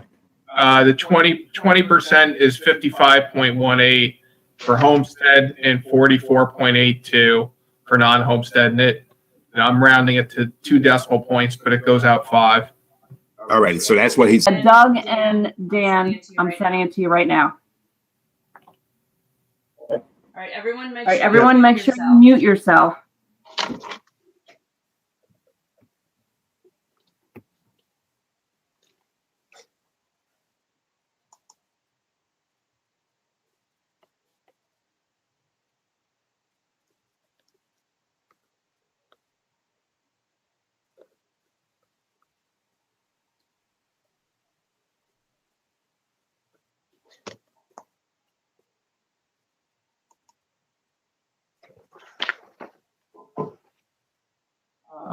Dan Gartenstein, we need a motion to go into executive session. I motion that we go into executive session. If you are the host, press Second. Otherwise, please wait. Second. You will be joined All right, I'm into the going conference. to mute you so that no one can hear what Did you hear that, Doug? No, I did not, Tony. I motion to go into executive session. And Steve Shabbat second. I second. This is Steve. I second. You are the host, press And I vote in favor. Otherwise, All in favor? Aye. Aye. And in adjunct to that motion, we invite the controller to join in the executive session. I amend it to invite the controller to join the executive session. And we're going to also invite the assessor to come into executive session. And the assessor, yeah. Thank you. Second. Okay, all in favor? Aye. Aye, okay. Let's mute out.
Lisa, Yes? Yes? I don't, is there an area code to this number? The first three numbers are the area code. I gave you I gave you a check number and access code. The number I have is 978-5287. You can't read it out loud. Don't Don't say it. Oh my goodness. Don't Don't say it. I'll email you it. Just press on the number on your phone.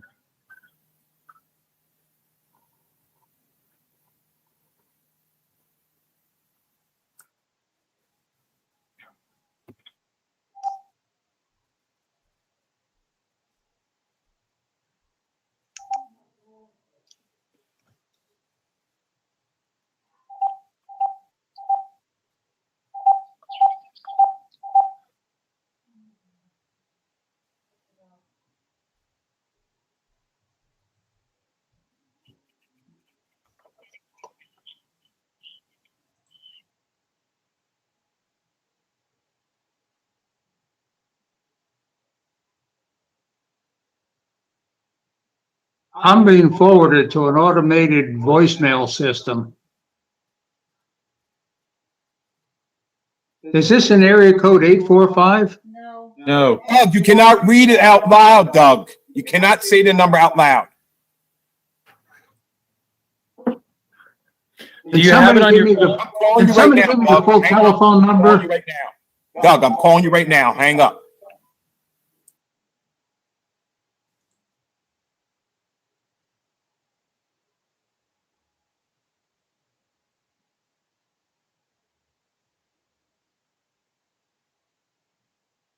This number is not working for me. Tony Davis is calling you I'm right calling you now. right now. Hang up your phone. I'm calling you. Phone, Doug.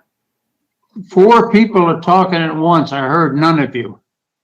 hang up your phone. Tony is calling you. Oh, okay.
Like we were in a different world.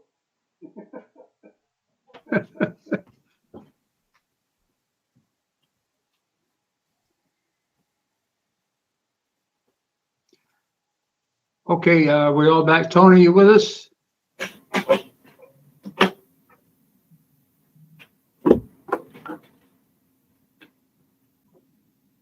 Authorization of settlement. Leland Holdings LLC versus the City of Kingston. Section block and lot 48.80. Reduce the 2019 assessed value from $2,541,000 to $2,175,000. An assessed value reduction of $366,000 on the 2019 assessment roll. Estimated financial impact $5,232.94.